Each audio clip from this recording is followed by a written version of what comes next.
Everyone, hopefully you all are doing good. मेरा नाम है वर्षा और मैं आपके लिए गुड न्यूज़ लेकर आ रही हूँ कि ये मेरी तो वैसे सेकंड वीडियो है, लेकिन अब मैं जो है लेटेस्ट इंपॉर्टेंट जजमेंट्स की सीरीज लेकर आ रही हूँ, जो क्या नाम है जिसमें ये फर्स्ट वीडियो है। तो आप मेरे चैनल को फॉलो कर लेना, जिससे कि आपको लेटेस्ट इंपॉर्टेंट जजमेंट्स का कंटेंट सारा मिलता रहेगा। ठीक है, और लेट्स स्टार्ट दिस वीडियो। ये वीडियो इसमें इस केस में क्या है कि applicability of Hindu succession act on ST schedule tribe. क्या होता है कि हिंदू सक्सेशन एक्ट में जो है एसटी लोग है ना, उनको एक्सक्लूड किया गया है। ठीक है, क्योंकि उनको ना स्पेशल ट्रीट किया जाता है, तो इस रीजन से इन लोगों को अलग किया गया है। ये जो जजमेंट है Hindu succession act and schedule tribes पे बेस्ड है। हम इसका कॉन्स्टिट्यूशनल एंड इंटरनेशनल पर्सपेक्टिव भी समझेंगे इस केस के साथ साथ। इस केस का नाम है Nawang and others versus Bahadur and others 2025। Latest है, जस्ट अभी ही रिसेंट आई है। बेंच में justice Sanjay Karol and justice PK Mishra हैं, उन्होंने ये जजमेंट दी है। The case concern inheritance rights of daughters in scheduled tribe community. The Himachal Pradesh Code 2015 directed that the daughters in tribal areas should inherit property under Hindu Succession Act 1956 instead of tribal customs. The Supreme Court set aside the direction, reaffirming that HSA does not apply to ST unless notified by government. इसमें क्या है, मतलब judgement में major major क्या बोला था कि जो एसटी कम्युनिटीज हैं उनमें डॉटर्स के राइट्स के वो लेके ये वाला इशू रेज हुआ था। इसमें क्या था कि डॉटर्स को ना प्रॉपर्टी में ना राइट नहीं दे रहे थे, तो इसलिए जो है ये इशू रेज हुआ। और हाई कोर्ट ने क्या किया कि जो हिंदू सक्सेशन एक्ट में जो सेक्शन 6 है ना, जिसमें कि डॉटर्स एंड जो सन्स होते हैं उनको इक्वल ट्रीट किया गया है फॉर प्रॉपर्टी। तो वो बोला कि हाई कोर्ट ने बोला कि daughters are also equal and scheduled tribal peoples are treated under Hindu succession act 1956 for welfare of womens. ऐसे उन्होंने डिसीजन दे दिया। बट सुप्रीम कोर्ट ने ना डायरेक्शन दी, जिसमें इन्होंने सेट असाइड कर दिया ये हाई कोर्ट का डिसीजन। और साथ ही साथ उन्होंने ये स्पेसिफिकली हाईलाइट किया कि Hindu Succession Act does not apply to scheduled tribe unless or until notified by central government. It's obvious, अगर कहीं पे लिखा हुआ है कि इट्स अ मैंडेटरी कि नोटिफिकेशन सेंट्रल गवर्नमेंट की जरूरी है, तभी जो है एसटीज इंक्लूड होंगे किसी भी एक्ट के अंदर, तो वो तो मैंडेटरी है। ये तो फिर पार्लियामेंट की ड्यूटी हो गई कि अगर कोई लूप होल दिखाई दे रहा है तो पार्लियामेंट जो है उस चीज पे ध्यान दे और इसके ऊपर लॉ लेकर आए, अमेंडमेंट करे। बैकग्राउंड क्या था, सिविल डिस्प्यूट स्टार्ट हुआ था हिमाचल प्रदेश में ट्राइबल एरियाज में, जिसमें अभी मैंने जैसे बताया कि हिंदू सक्सेशन एक्ट में ट्राइबल वुमेन्स का राइट एंड जेंडर इक्वलिटी पे क्वेश्चन रेज हुआ, जिसमें जो हाई कोर्ट है उसने जो है ट्राइबल वुमेन्स के फेवर में जो है ये डिसीजन दिया। तो इशू क्या रेज हुआ कि does the Hindu succession act 1956 applies to the members of scheduled tribes in absence of central government notification under section 2 subsection 2। ये जो है ये एक बोन ऑफ कंटेंशन है कि ये क्या है। Hindu succession act 2 subsection 2, let's start.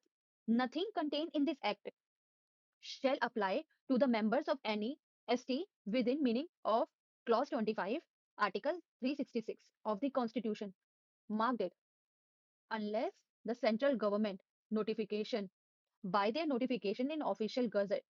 मतलब यही है कि कुछ भी जो है क्या नाम है कि शेड्यूल ट्राइब्स को इंक्लूडेड नहीं मानेंगे किसी भी एक्ट में, अनलेस और अनटिल सेंट्रल गवर्नमेंट कोई नोटिफिकेशन दे देती है और ऑफिशियल गजट में पास कर देती है।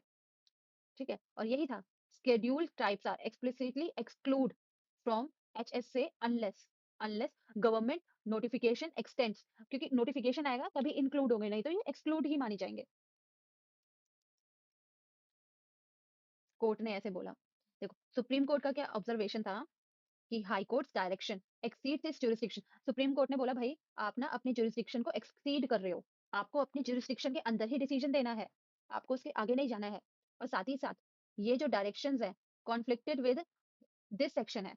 तो ये जो है, देखो कोर्ट का क्या होता है, वो सिर्फ इंटरप्रिटेशन करते हैं, कोई न्यू रूल जो है वो लेकर आते नहीं है, इंटरप्रिटेशन देते हैं अपने ज्यूरिसडिक्शन के अंदर।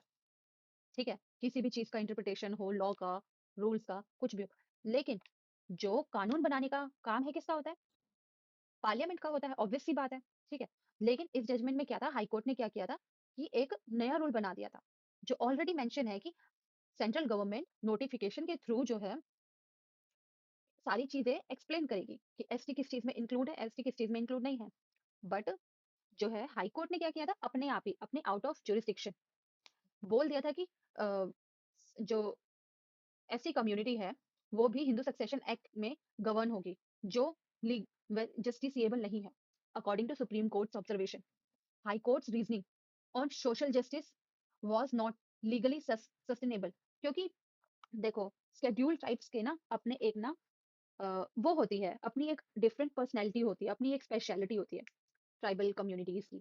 तो ऑलरेडी कॉन्स्टिट्यूशन में लिखा हुआ है कि उनकी स्पेशलिटी को किसी भी तरीके से क्या नाम है हार्म नहीं पहुंचाएंगे, बल्कि स्पेशल प्रिविलेज देती है government for their own safety.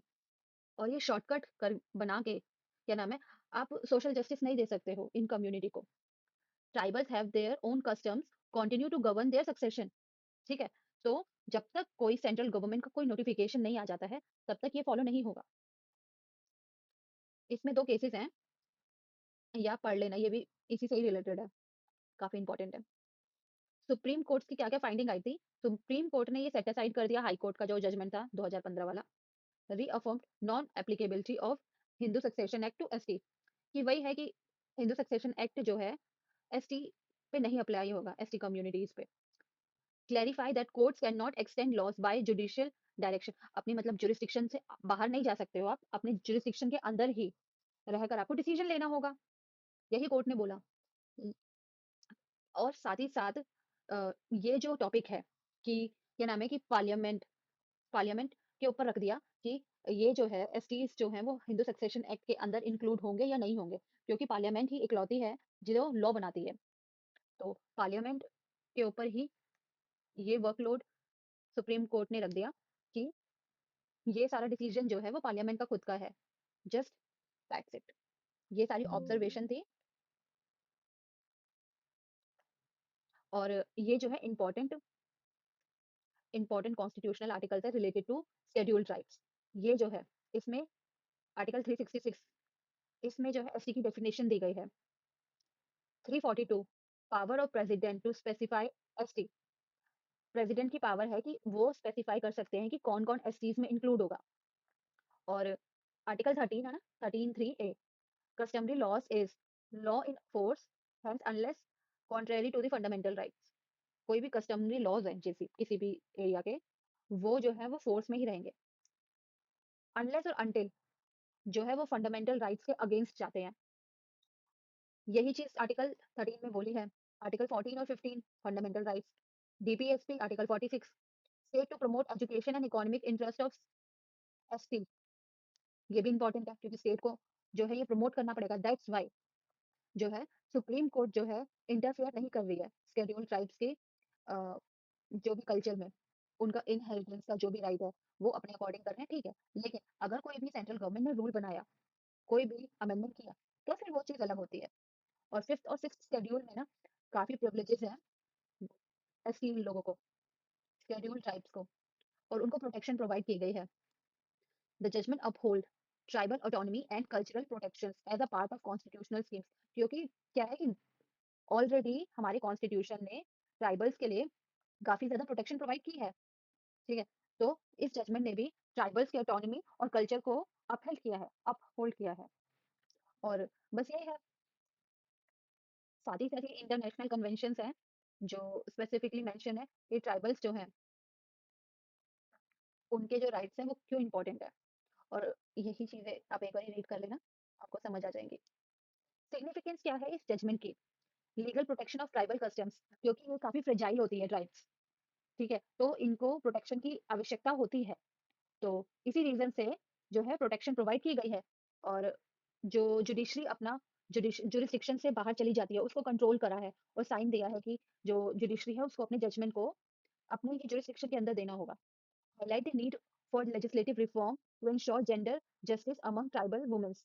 और कोर्ट ने क्या बोला है साथ ही साथ कि जो ये वाला टॉपिक है ना, ट्राइबल वुमेन्स की जेंडर इक्वालिटी और जेंडर जस्टिस के लिए जो भी ये टॉपिक होगा ये सेंट्रल गवर्नमेंट ही बनाएगी। पार्लियामेंट का ही काम है, कोई और नहीं इसके छेड़ा-छाड़ी कर सकता है। और साथ ही साथ बैलेंस किया है tribal autonomy and constitutional equality. क्योंकि देखो, ट्राइबल्स जो होते हैं ना, उनकी कम्युनिटी, कल्चर, हर चीज़, इवन उनकी हेल्थ, हर चीज़ वो काफ़ी फ्रेजाइल होती है, तो उसको ईज़िली ना गवर्नमेंट छेड़ नहीं सकती है, नहीं तो उनके एग्ज़िस्टेंस पे खतरा हो जाता है। इसी रीज़न से ये जो काम है पार्लियामेंट के ऊपर छोड़ दिया है कि अगर पार्लियामेंट समझती है कि लॉ लेकर आना है for gender justice among all tribal womens, तो वो लेकर आ जाएँगी। और कौन अब इसमें क्या कंक्लूजन होता है, सुप्रीम कोर्ट इन न Nawang versus Bahadur reaffirmed that the Hindu Succession Act 1956 does not apply to scheduled tribe unless extended by central government. The case emphasized respect for tribal customs, cons- constitutional protection of diversity, and legislative supremacy. And third, call for balanced reform, ensuring both cultural preservation and gender equality. यही जो है इस judgement का conclusion है। Hope you understand all judgment. और अगर आपको कोई भी कंफ्यूजन होती है ना, तो आप मुझे मेरे मेल पे मैसेज कर सकते हैं। मेल करो आप, अगर आपको कोई भी कंफ्यूजन होती है। और thank you so much for watching this video.